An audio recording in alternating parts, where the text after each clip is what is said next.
So I moved from the East Coast in 1979, from Washington, D.C., and I moved to California to escape the East. Not to run to the movie business, but to run away from home. I had wanted to be a fiction writer since I can remember, and I wrote and published a novel when I was 26 called Firstborn. A director called Penelope Spheris, who at that time had made The Decline of Western Civilization, which is one of the best documentaries ever made if you don't know it, was interested in directing my book into a film. It's a really, really weird book. It's my adolescent anger novel. It's the story of an abortion that comes back to its mommy.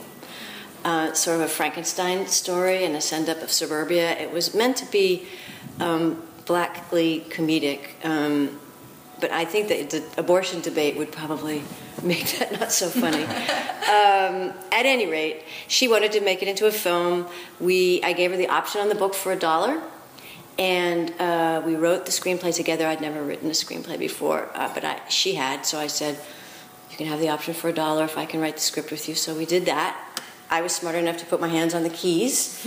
She cooked lunch. So have you read any screenplays before you started writing that first screenplay at all?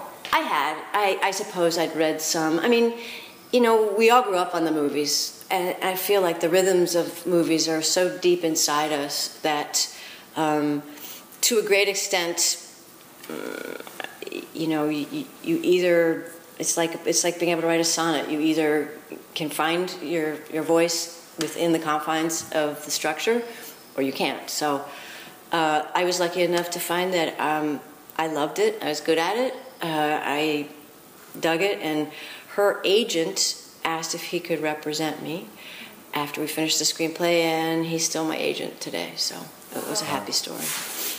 And I think it was a little bit after that, I think your agent may have set up a meeting between you and Tim Burton just to sort of talk about different story ideas. I believe that was right after Pee-wee's Big Adventure.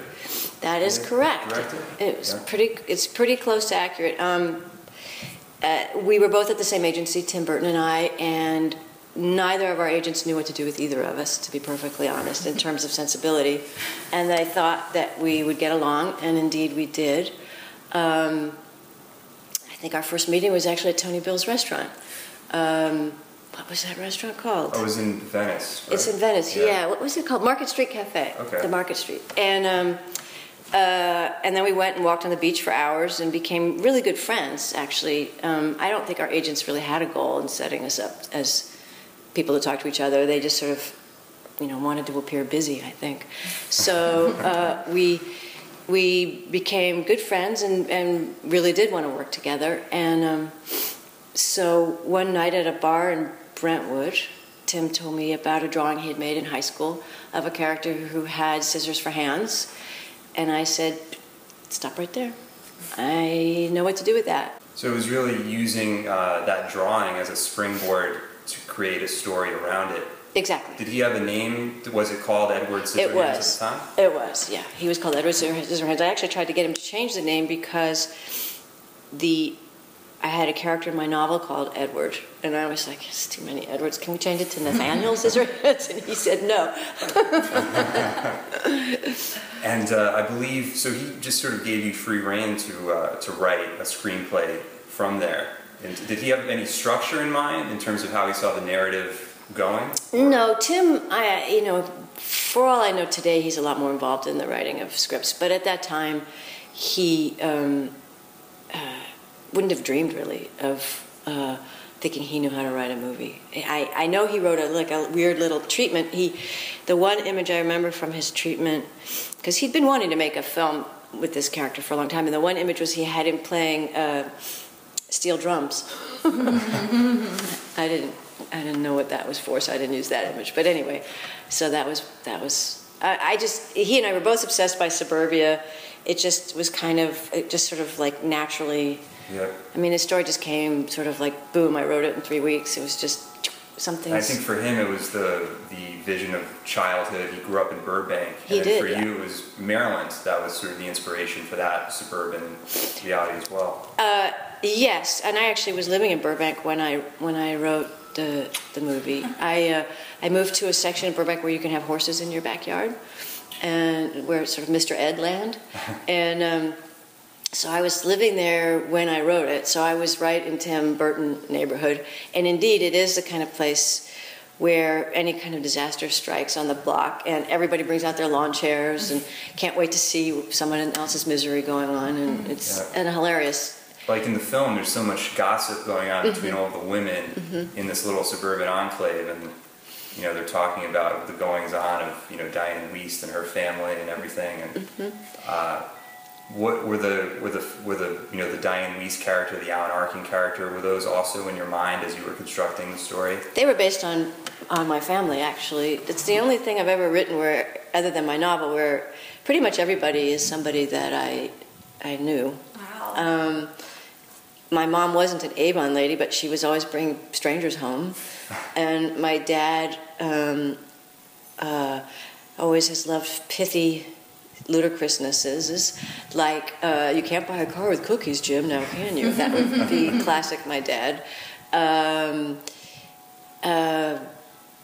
lots of those neighborhood women were based on the mothers of friends of mine, much to their chagrin. They mostly recognized themselves with their thinly veiled renamings.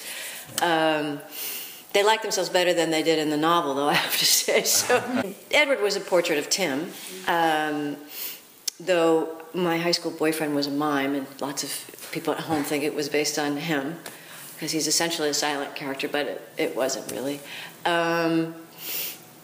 So, I don't know, the movie didn't do terribly well when it came out, and nobody fell all over me, telling me how wonderful I was. Most of them were sort of like, wow, that's weird. But, I didn't write it for them, so it doesn't matter. Yeah. And what's interesting about the film is that Edward Scissorhands as a character is so sort of monosyllabic, sometimes doesn't really speak, and he's almost like a silent film character, like a Charlie Chaplin. Was that always the intention?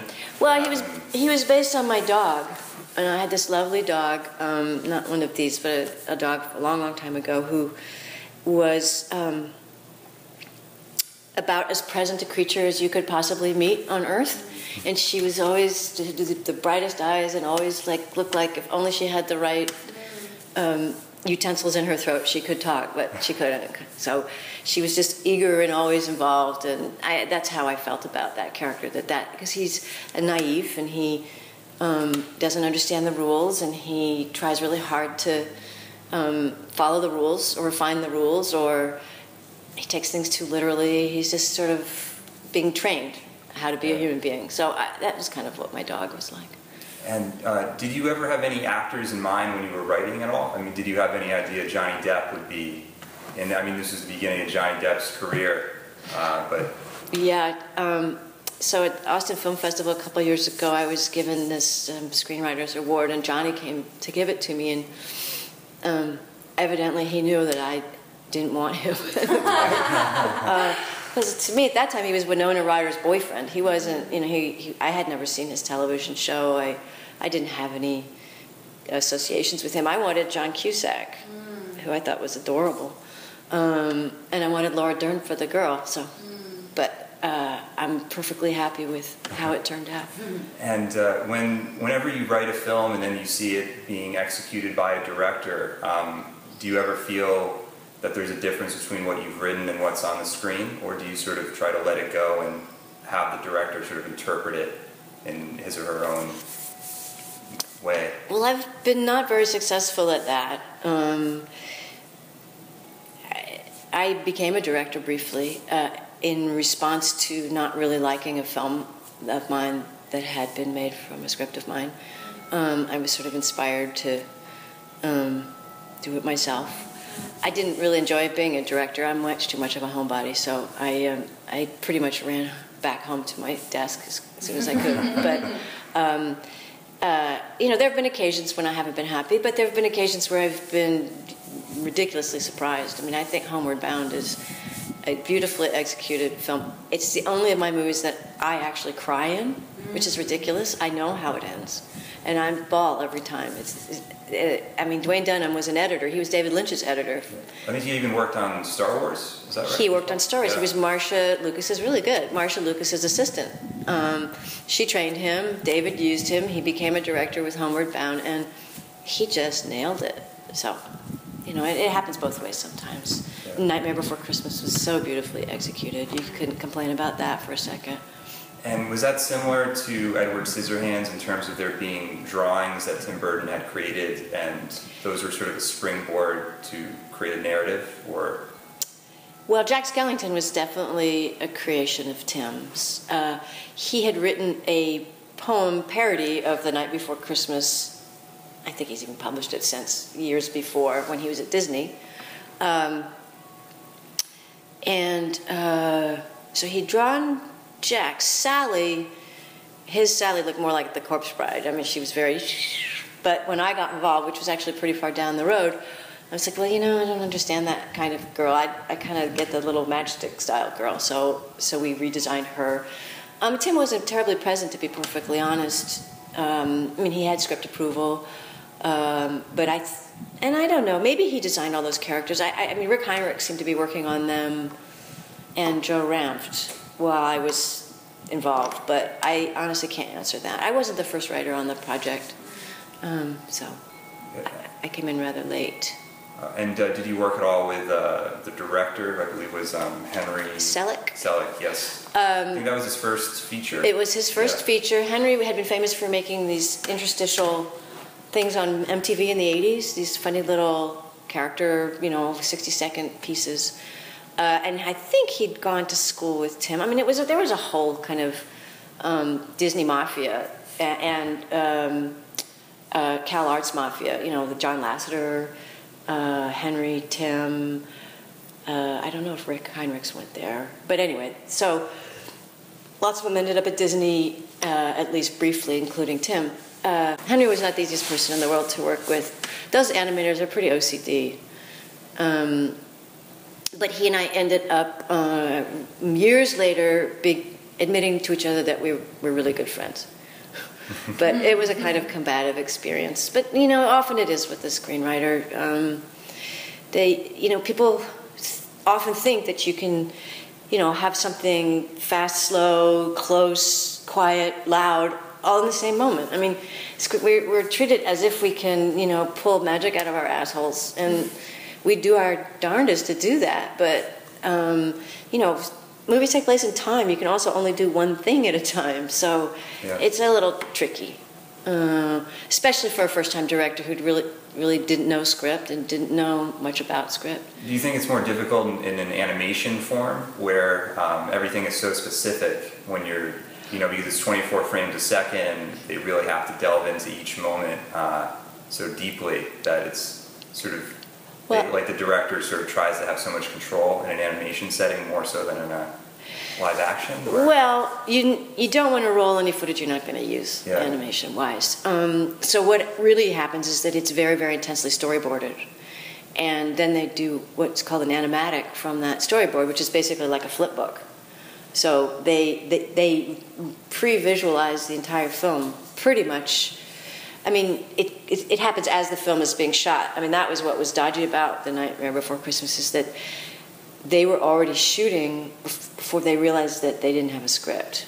Because the writer before me failed to turn anything in. And so they were sort of, and Danny had written all the songs. So the songs were finished. Songs were finished, but the narrative was not. And if you examine it, Danny pretty much told the story in the songs. So it's like, oh, okay, well, what's left? And what's left is Sally's story. So if you examine it, he ended up writing a song for her, if not two. But you can see that it's sort of a strange... I liken it to a house people were living in while we were building it. It was sort of strangely constructed. But it worked eventually. Definitely. And did you feel there was a certain tone that you wanted to capture in the story? Because it's so different than any other Disney feature animated film that was ever made up to that point. It was darker. It really sort of explored sort of a darker realm. Well, I had the incredible experience of being on a panel at that same Austin Film Festival with John Lasseter, who said to me, you probably don't realize it, but Nightmare Before Christmas is responsible for Pixar getting to exist. Because up to that point, Disney had only made Disney movies. And they were so afraid of Nightmare, it wasn't a Disney movie, it was a Touchstone movie. They had they branded it differently because they were very gun-shy. Was that always from the beginning to make it a Touchstone? No. It was sort of gun-shy. They didn't, it seemed darker and weirder and not for the little kiddies, though little kiddies adore it. You go to Disneyland around Halloween and it's all Nightmare Before Christmas. Oh yeah, of course. Of course it is. But at the time they were afraid of it. So we just, obviously it was because of Tim that it got to get made. It's Tim Burton's Nightmare Before Christmas. And they felt that they could take a risk on his name. Very, very much wanted to do that adaptation. It had been one of my favorite books as a kid. And funnily enough, I didn't really reread the book while I was pursuing the job. Got the job, read the book, and was like, this is terrible. It's so repetitive. It's Christian. It's got all this weird Christian Science propaganda in it. It's not that it bore no resemblance to what I remembered, but it didn't have the joy that I remembered. The interesting thing about that author, Frances Hodgson Burnett, is that she wrote 70-plus books in her lifetime. She supported a family of 14 freeloaders, and I think I wrote more drafts of the script than she did. I'm certain than she did. I think her books read like first drafts. They read okay, go quick. Okay, yeah, the next one, and it was probably even serialized. For all I know, I can't really recall. In that case particularly, I thought it was important to honor how I felt about it as a kid rather than how it literally was. So that was really what I pursued in terms of the adaptation. Yeah, and it's also an interesting children's film in that it's also, it explores darker elements and it's sort of more honest than you see in most children's films, sort of pander to being light and, True. kind of, and Maggie Smith gave a great performance in that as well. Yes, she did. The first day she thought I was the PA. I take cream in my coffee. It's that's nice. I'm the writer. Nice to meet you. Do you like to visit sets of films that you have written or working on in the writing process for the director, or would you rather sort of keep your distance a little bit? Well, it depends. Everybody's different. In that case, Agnieszka Holland's English wasn't 100%, so she and the studio both wanted me there to, make sure that that everybody communicated. Yeah. So I was there practically that whole shoot. But in other examples, I was on the Edward Scissorhands set for a couple weeks. The Guild now has it in our contracts that we're not just allowed to go, but we're invited, and it's because it was a big deal. A lot of times directors don't like writers around. Others like them around all the time. On Nightmare Before Christmas, they made it in San Francisco, and I was living in Burbank, and I would fly up every couple of weeks because as the storyboard people broke down the storyboards, they would sort of hit story snafus or have ideas, and so that was really fun because we inspired each other in the course of things. Do you think there's a reason why some directors would prefer distance from a writer and others are more embracing of having a writer around? Or The secure ones don't mind having you around. The insecure ones, basically don't want to look over and see you standing there. They're afraid you'll be glowering at them, which I never tried not to do. And approaching the first film that you was that your first? Had you ever directed any shorts or anything? Nothing. Before that, it was so stupid. Nothing. I was just thrown right into an animal movie, and and I feel that the team I assembled wasn't. I was given a team of very, very, very experienced art director, cameraman, and so forth, and I'm not sure that was the right team for me. I mean, John Box was in his 70s. He had designed for David Lean, and his stories were great, but I kept hearing him go into the producer's office saying, "What's the name of our lady director again?" So it was sort of, but it was what it was, and I had a really interesting experience, and it was exhausting. Was there anything that you felt maybe changed your perception on what directing was from when you stepped into the shoes of being a director from before when you had just been writing? In terms of seeing things from a new point of view, whether it be maybe production difficulties. I could just see where the writer cheated. You know, writers are famous for cheating. You know, like what the cameraman came and said, "What's the light source in this scene?" I was like, I don't know. It was a dark barn at night. I was like, I don't know. Well, figure it out. Oh, okay. You know, it's just stuff like that where you know, when you're picturing it even frame by frame in your head, which is sort of how I write anyway, you do tend to sort of leave things out without realizing it. That was a very difficult project. I feel that it got overboiled in the development. It was sort of where in my career things shifted, and I don't think I was alone in experiencing the shift from writers being mistreated but somewhat respected to just, I mean, I went into a story meeting one day and one of the executives said to me, "What are you doing here?" I said, "Well, it's a story meeting. Well, it's about the script." And they're like, "Yeah, well, we didn't invite you." That had never happened before, and it's more and more like that now, I think. I mean, it's interesting. I had so many films made in the 90s, and I've had so few made in the aughts and the teens. It's just really, really difficult to get films made. And perhaps, you know, it's probably appropriate. I mean, there's a lot of young, great screenwriters out there. So. Do you think that writers have been treated differently since you began to now, and has there been a shift in terms of... I think the people running the business have changed so dramatically. When I first was involved in the early 90s, the executives were by and large still, you know, by the seat of their pants, you know, people with chutzpah who trusted their own taste. Eventually, you needed an MBA to be one of these executives, and I can remember asking one executive, like, "What's your favorite movie?" And he mentioned the movie that was #1 that week. So it's sort of, you know, it's gone from being a business where people are courageous to a business where everybody's terrified. Movies cost so much to make. Decisions are made out of fear more than out of courage.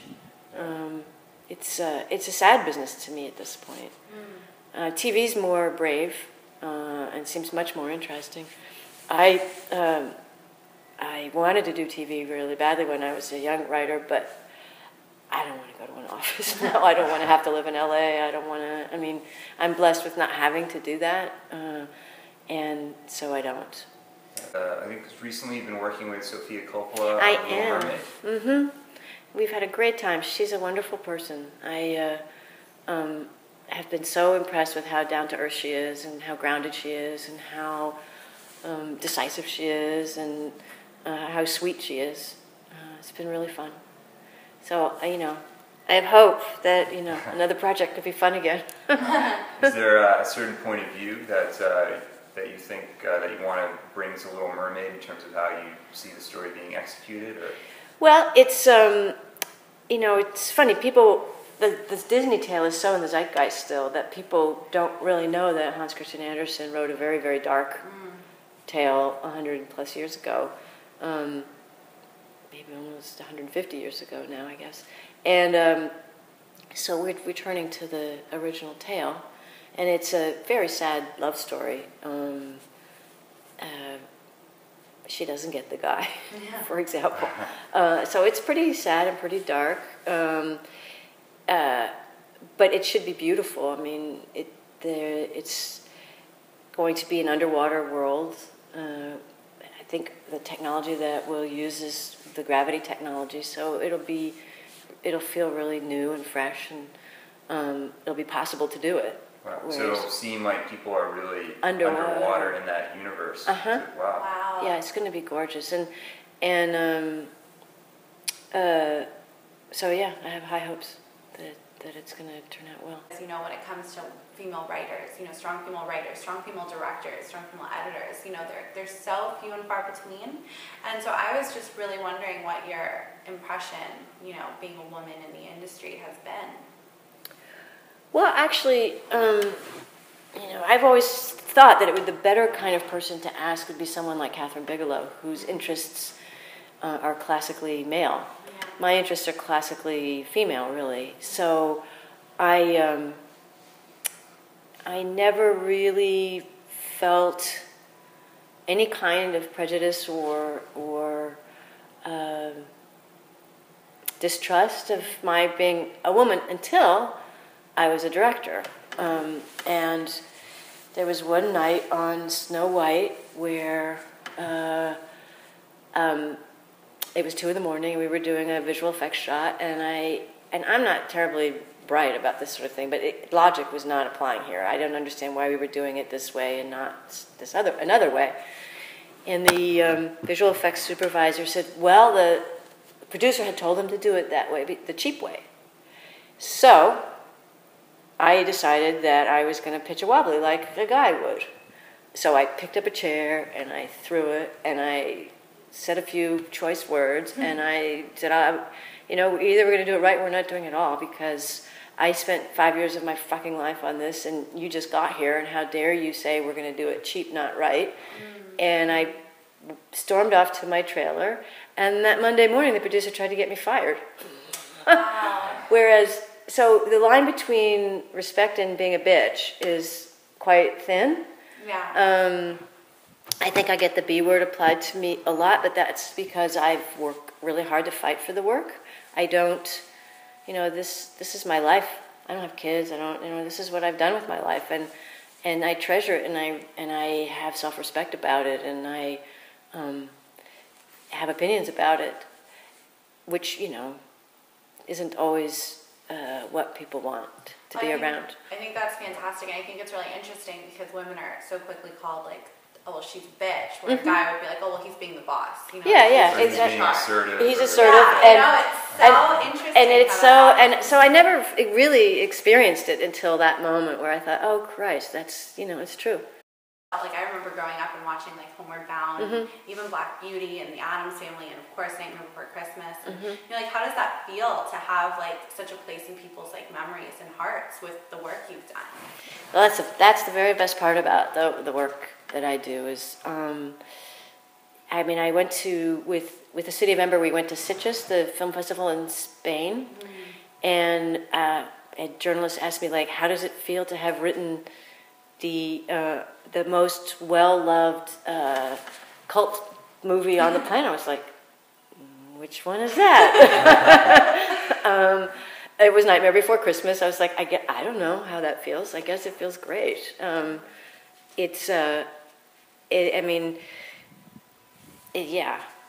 You can't beat it when people come up and tell you that they loved your movies, or you get to see people. We went to Austin last weekend, and they were showing Homeward Bound as part of their summer camp, and to see kids see it for the first time, and it still holds up. It's a fabulous feeling.